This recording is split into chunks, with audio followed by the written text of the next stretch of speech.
반갑습니다. 좋은 아침입니다. 네. 5월의 마지막 날 또 얼굴을 볼 수 있어서 감사드립니다. 창세기의 마지막 시간을 가지려고 합니다.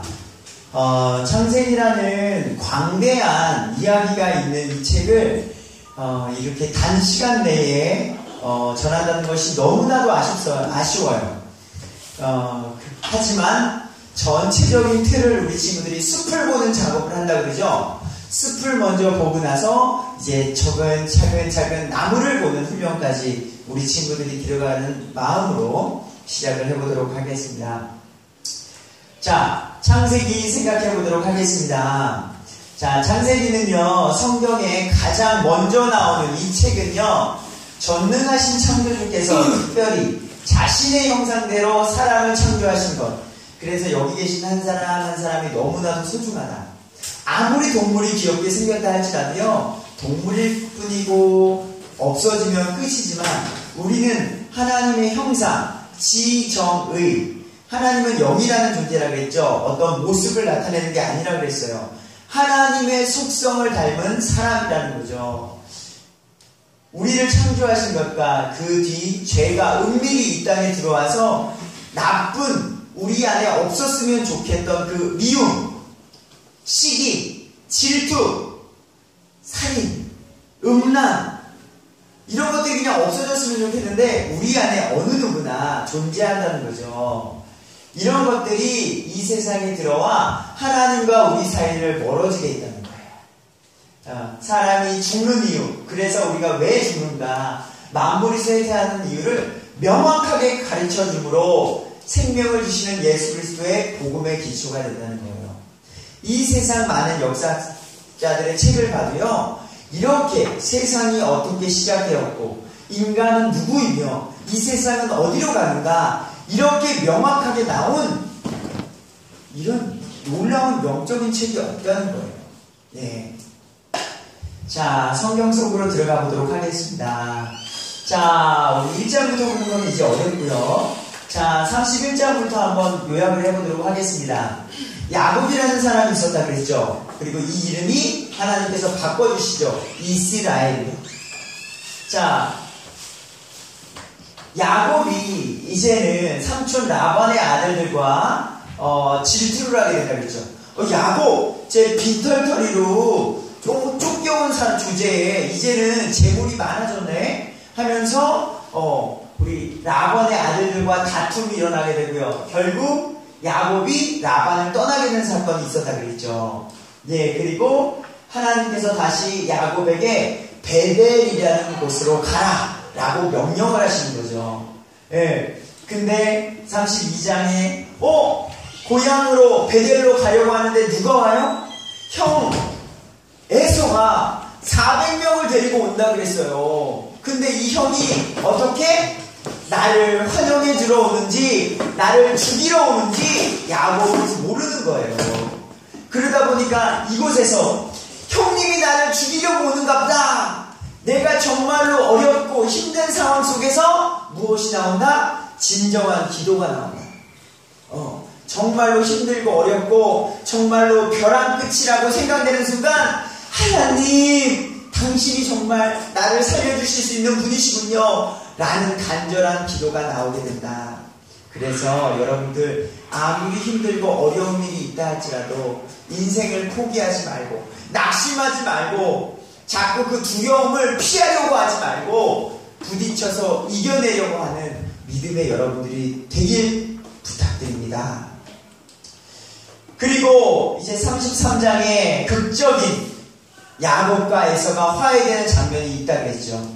그리고 야곱은 여기 31장에 베델로 가라고 하나님께서 분명히 말씀하셨는데 숫곳이라는 곳이 마음에 들었는지 머물게 돼요. 그래서 하나님이 베델로 가라고 말했음에도 불구하고 불순종한 결과 어떻게 해요? 레아의 딸 디나가 여기 하몰의 아들 세겜에게 강간을 당한다는 거예요. 강간을 당하는 안 좋은 일을 겪게 되고, 야, 이 일을 우리가 결혼하되 우리도 할례를 받겠다. 이렇게 해서 어떻게 화해를 맺어보려고 했지만 레아의 형아들이, 오빠들이 이것을 참지 못하고, 시므온과 레이가 할례가 정한 가장 아픈 그 날에 다 가서 모조리 멸살시키는, 그래서 하나님의 뜻에 불순종함으로 인해서 죄악들이 점점 더 커져가는 이런 일이 기록되어져 있다라고 지난 시간에 전했습니다. 결국 다시 베델로 올라가라는 말씀을 허락하시는 이 사건. 그리고 36장에 야곱의 길 그리고 에서의 길이 있다고 말씀드렸죠.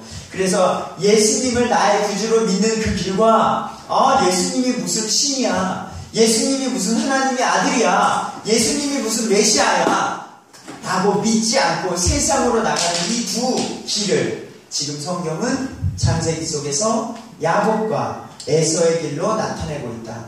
그래서 역사 가운데 에서는 나중에 에돔 족속이 된다 그랬죠. 그래서 이스라엘 백성을 대항하는 민족으로 야말레로 역사가 갈라지는 거예요. 이렇게 됩니다. 그리고 오늘 37장 요셉 이야기로 펼쳐지게 됩니다. 자, 요셉이라는 사람은 어떤 사람일까요? 지난주에 목사님이 아브라함, 이삭, 야곱, 요셉 했잖아요. 그래서 우리 반 친구들과 이야기를 했습니다. 친구들아, 요셉에 대해서 아는 이야기를 아무거나 이야기해봐라. 너희들이 신앙생활을 한 17년이 됐다고 했어요. 그러면은 요셉에 대해서 유치부 때부터 많이 들었을 거예요. 많이. 근데 안타깝게도 요셉에 대해서 이야기하는 친구가 없었다는 거죠.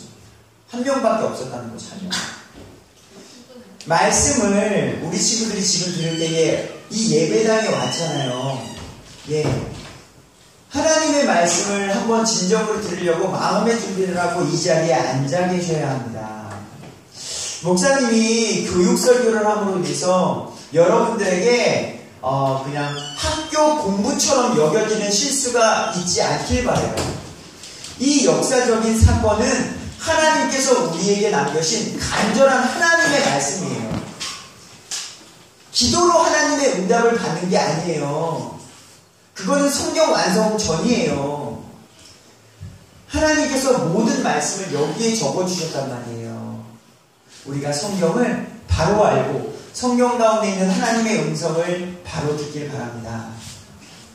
요셉이라는 사람이 있었습니다. 누구의 아들일까요? 야곱의 아들이었죠. 11번째 아들. 근데 요셉은 누구의 또 아들이었죠? 사랑하는 라헬의 아들이었어요. 내가 사랑하는 여자의 아들이다 보니까 11번째긴 하지만 다른 사람들보다 더 사랑했다는 거예요. 여기에 내 아들 병현이가 있어요. 상민이가 있어요. 우리 지연이가 있어요.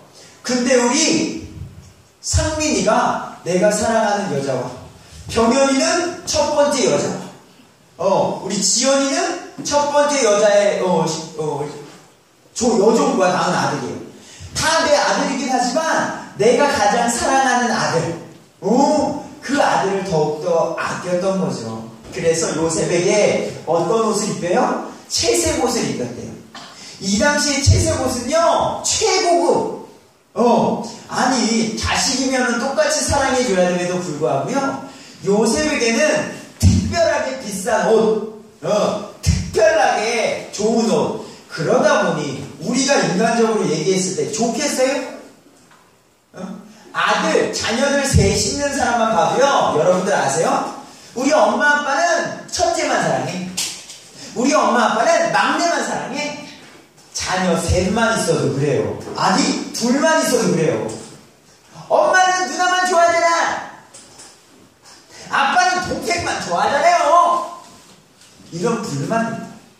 근데 형제만 12명이었으니까, 게다가 대놓고 요셉에게만 채색 옷을 입혔으니까 형들이 당연히 시샘을 했겠죠. 근데 안타깝게도 요셉이 또 어떤 조금 아쉬운 행동을 하냐면요, 좀 직설화법을 좋아했나봐요.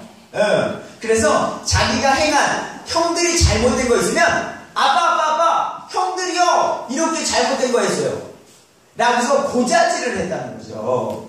자, 37장에 보면 자, 2절 중간이에요.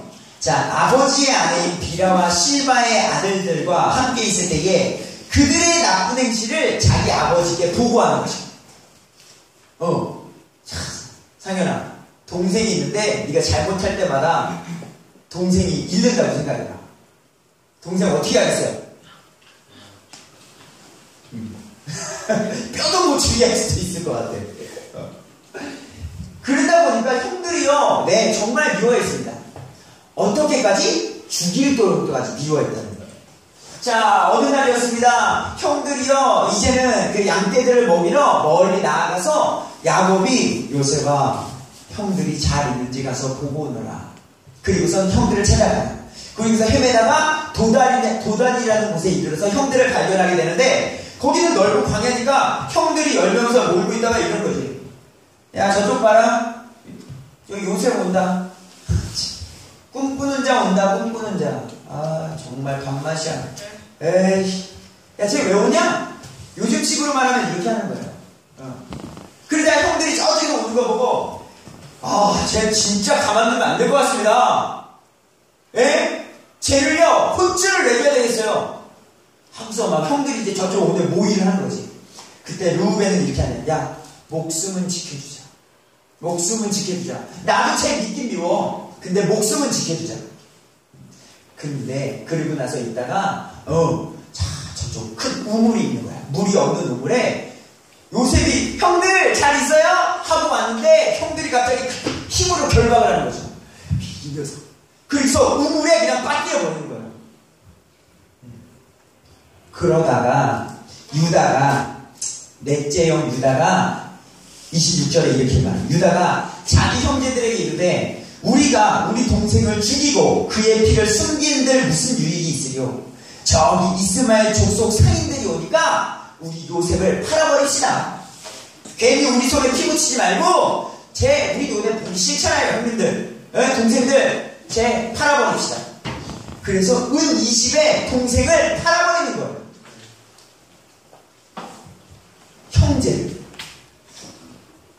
형제를 팔아.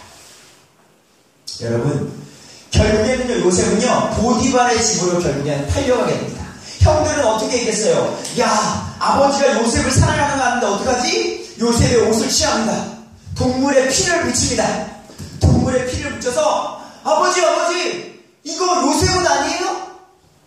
저희가 집으로 오는 길에 이 옷을 발견했습니다. 이 옷이 요셉의 옷이 맞는지 확인해보세요. 아버지, 야곱은 알았겠죠. 내가 사랑하는 아들에게 준 옷이니까.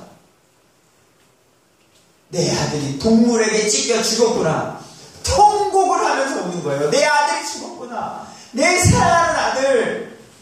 그러면서 며칠 밤을 눈물로 지새고. 그렇게 요셉은 근데 이 요셉이 어디로 가요? 보디발이라는 집으로 가게 되는 거예요. 그런데 38장에는 요셉의 이야기가 이어지는 게 아니라 갑자기 생뚱맞게 유다 이야기가 전개가 돼요. 왜 그런지는 이따가 말씀드리도록 하겠습니다. 유다와 다말 사건이 기록되어져 있는데요. 조금 낯뜨거운 이야기가 그대로 기록되어져 있습니다. 성경은, 유다는 시아버지입니다. 그리고 다말은 며느리예요. 자, 다말은요, 원래는, 엘이라는 사람과 결혼을 했습니다. 근데, 유다의 아들이죠. 첫째 아들 엘이라는 사람과 결혼을 했는데, 자, 엘이라는 사람이,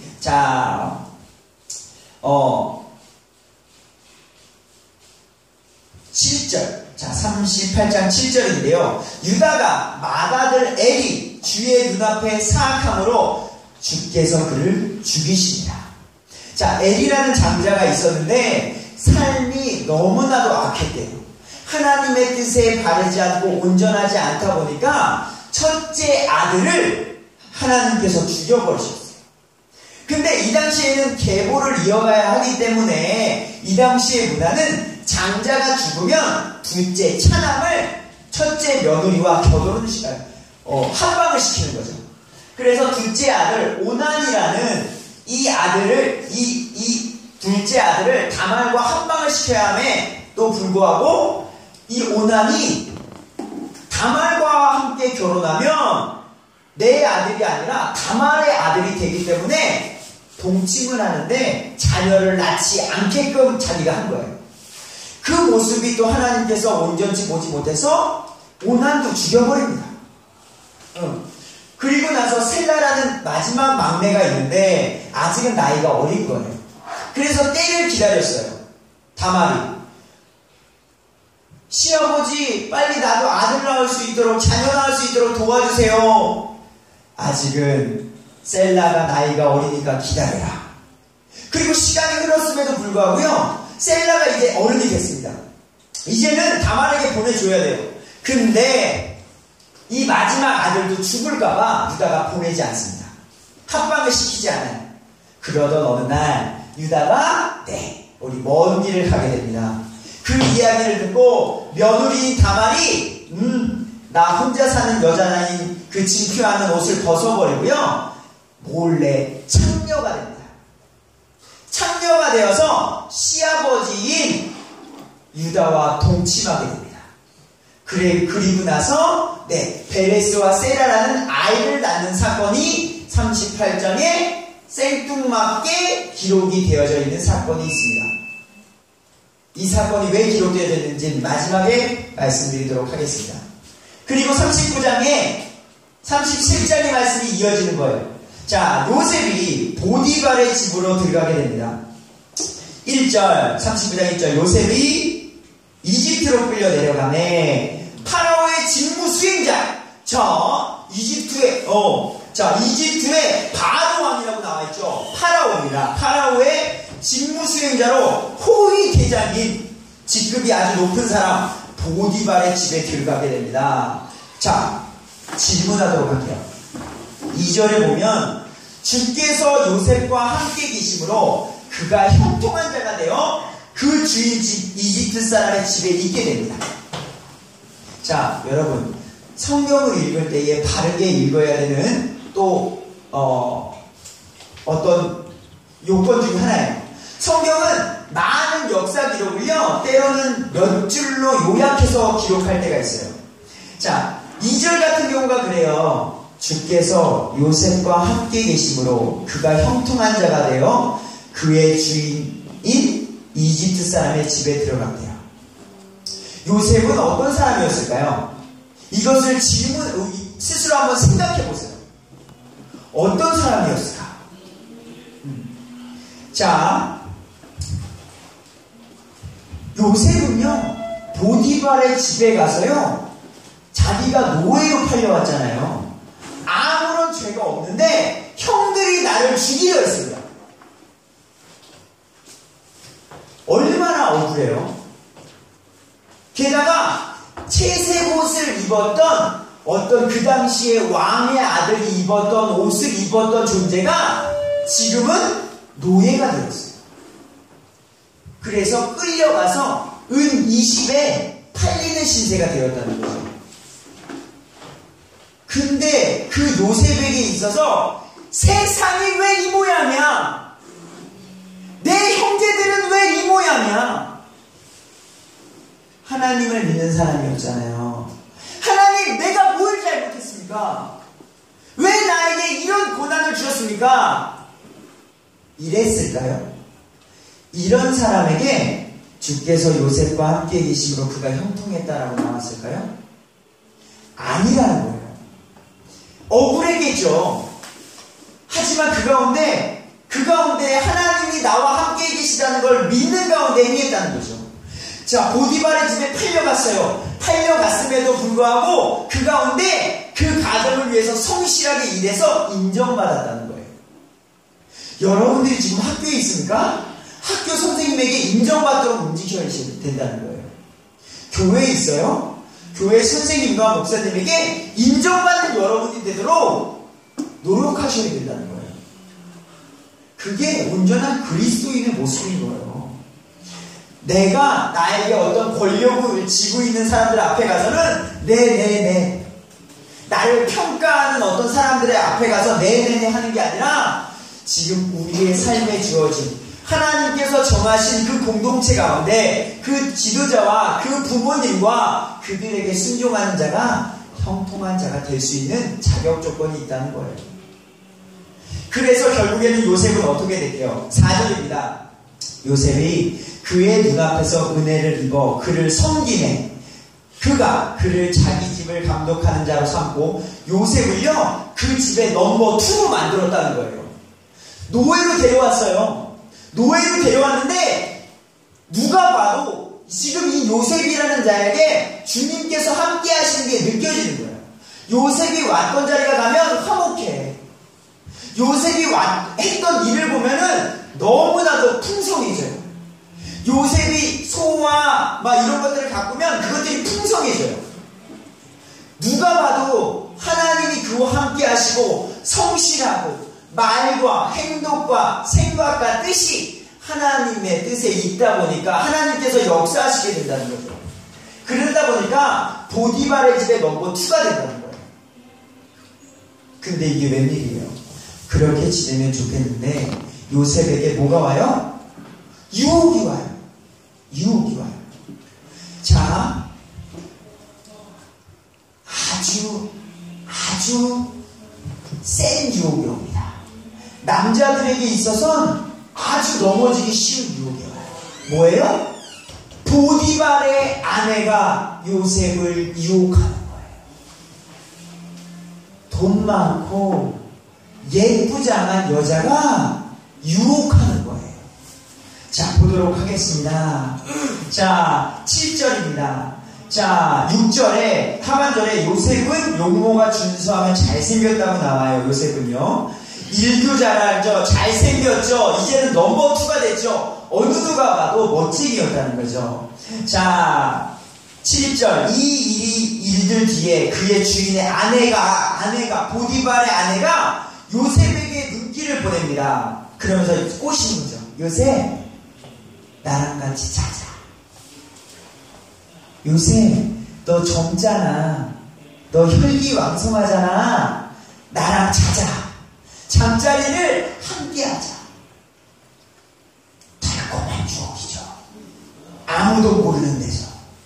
남자가 먼저 꼬신 것도 아니에요. 예쁜 여자가 먼저 손길을 내밀어요. 나와 함께 눕자.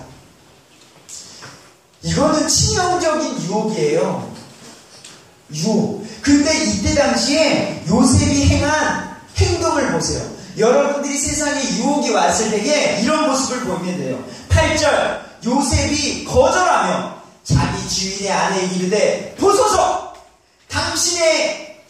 자기 주인의 아내에게 이르되 보소서. 나의 주인이 집에서 내가 무슨 일을 하는지 알지 못하며 또 자기의 모든 소유를 내 손 안에 맡겼은즉 이 집에서는 나보다 더 큰 자가 없으며 주인이 당신 외에는 아무것도 내게 금하지 아니하였다. 보디발이 내 아내 이거 말고 나머지 모든 것을 네가 네 손에서 아무렇게나 해라. 유혹은요 하지 말라는 게 하고 싶은 거예요. 어린이도 마찬가지요. 어른도 마찬가지고요. 이거는 도덕적으로도 하나님 안에서도 하면 안 되는데 하고 싶은 거예요. 바람 피는 거 안 되는 거 당연한 거죠. 근데 하고 싶은 거예요.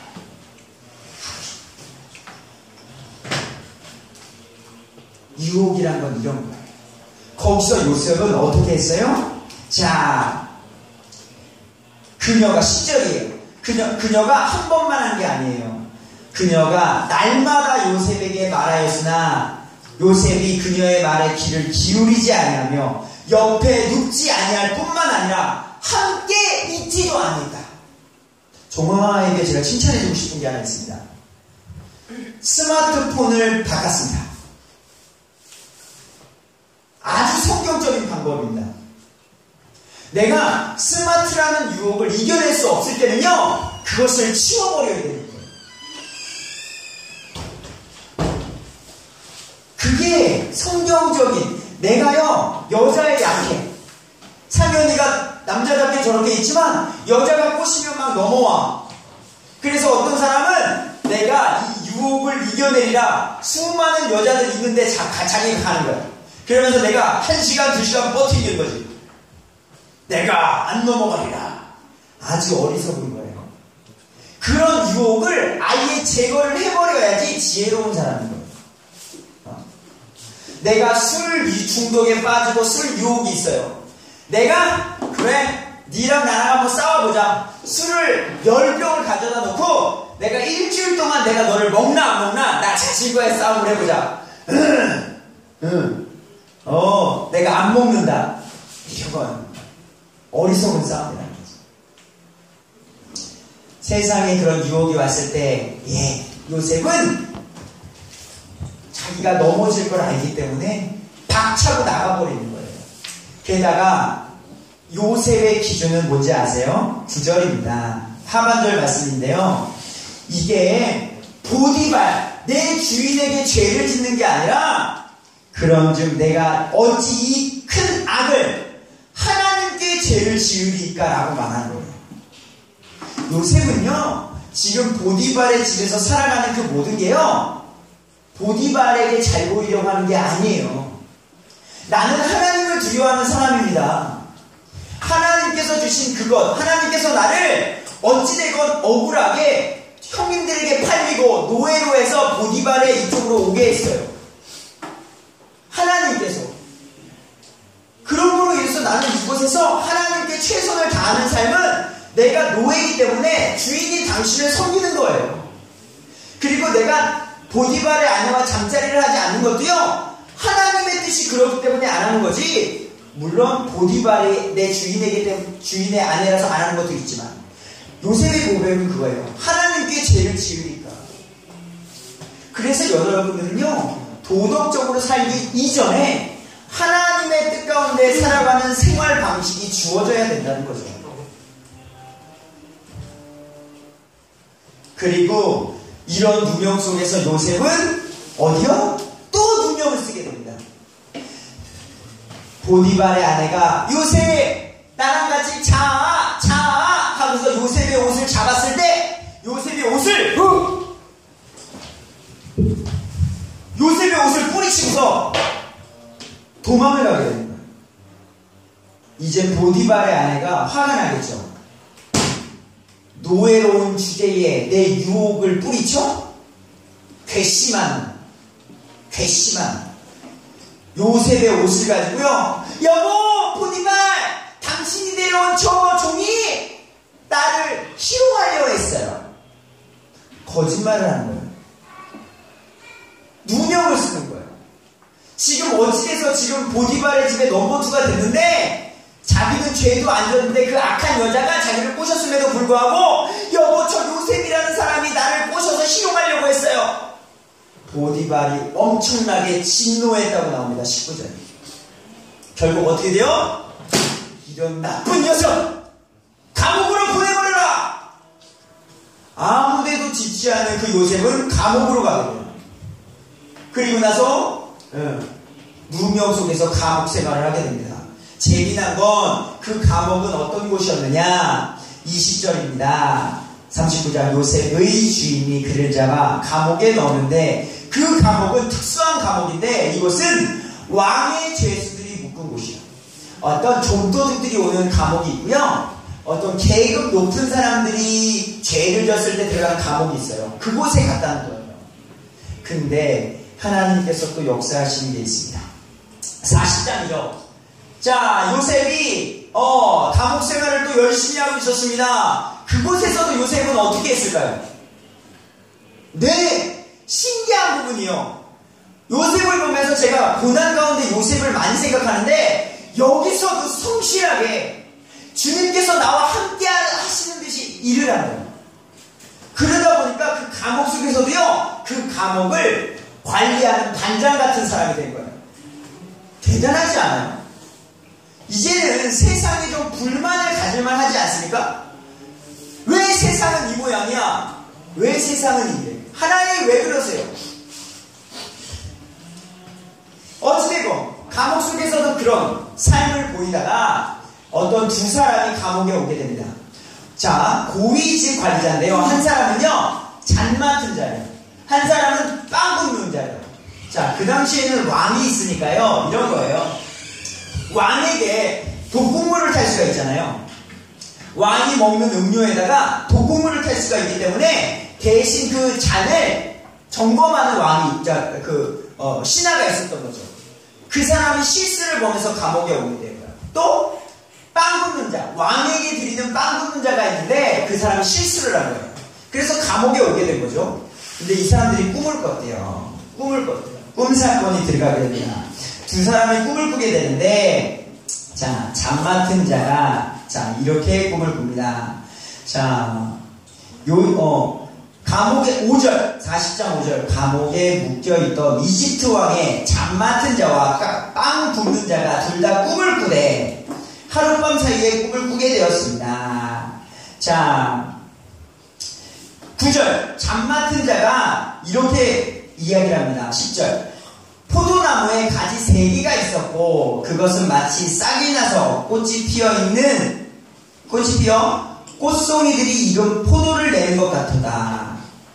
자, 내 손에 파라오의 잔이 있기에 내가 포도들을 따고 파라오의 잔에 그것들을 짜서 그 잔을 파라오의 손에 드렸더라.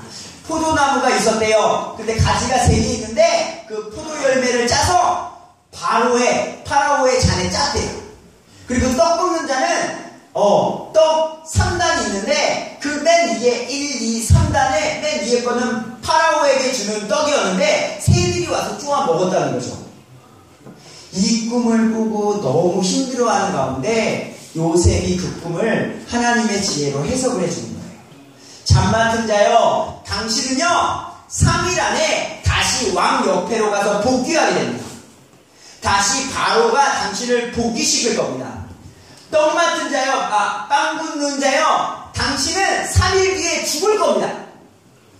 목매달아 죽어서 새들이 당신을 쪼아 먹을 겁니다. 이런 말을 또 직설적으로 해주는 거죠. 무서운 말. 근데 정말로 사흘 후에 잠 맡은 자는 복귀가 되고요. 빵 굽는 자는 죽게 되는 사건이 40장에 기록이 되는 거예요. 그리고 요셉이 이렇게 냈죠. 자, 잠 맡은 자여, 당신이 왕에게 가면은 나의 억울함을 제발 이야기해 주세요. 나는 죄가 없습니다. 나는 그런 죄를 짓지 않은 사람입니다. 그런데 23절에 그러나 그 사람이 복귀를 했음에도 잠 맡은 자들의 우두머리는 요셉을 기억하지 아니하였다. 기억하지 못하게 하나님께서 아직은 기다리고 계신 사건이 기록되게 되어지는 겁니다. 자, 근데 이제 2년이라는 시간이 흐릅니다. 곧 요셉은 감옥 속에서 2년을 보내게 되는 거죠. 2년이 지난 후 40장 1장 1절에 만 2년이 끝난 후에 파라오가 꿈을 꾸게 됩니다. 이제는 이집트의 왕 파라오가 꿈을 꾸는데 어떤 꿈이냐? 암소 7마리가 텐실하게 있는 거예요. 암소 7마리가 7마리가 있는데 저쪽 동쪽에서 아주 말라